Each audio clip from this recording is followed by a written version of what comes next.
이종섭 호주대사, 황상무, 대파 논란 등으로 인해 우리 김건희 여사님께서 잊혀지고 계시는데 오늘 민주당이 김건희 여사를 언급하며 또 다시 화두에 올랐습니다.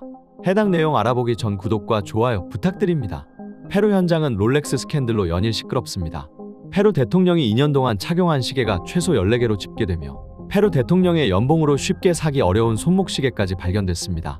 이 시계들의 취득 경위에 대해 알려진 바가 없다는 언론 보도가 나오면서 검찰의 수사 대상에 올랐는데요.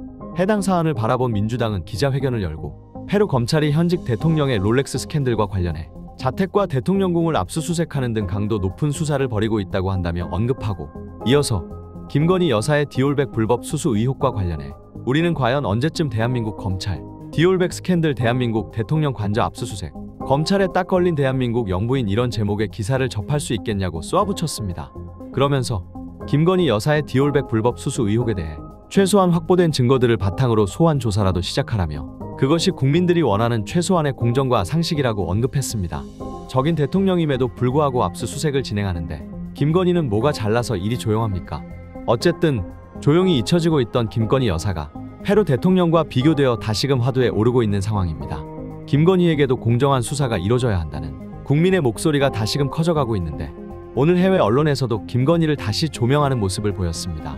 로이터 통신은 한국 영부인 중요한 선거를 앞두고 주목을 피하고 있다라는 제목으로 기사를 업로드했습니다. 로이터 통신은 주가 조작과 고가의 핸드백 선물 논란에 휩싸인 한국의 영부인은 12월 15일 이후 공개석상의 모습을 드러내지 않고 있다며 잠적 시작 기간을 소개했고 배우자 김건희 씨가 전례 없이 공개석상의 모습을 드러내지 않고 있는 건 여당에 대한 부정적인 여론을 차단하기 위한 정치적 결정으로 분석가들은 보고 있다며 언급했습니다. 국내뿐만 아니라 해외에서도 김건희에 대한 관심은 끊이지 않고 이어지고 있습니다. 확실한 건 김건희가 언급되는 것 자체가 국힘에게는 악재 그 자체입니다. 이미 수많은 국민들은 김건희 하면 곧바로 디올백을 떠올릴 정도로 김건희를 향한 이미지는 박살이 난 상태이죠.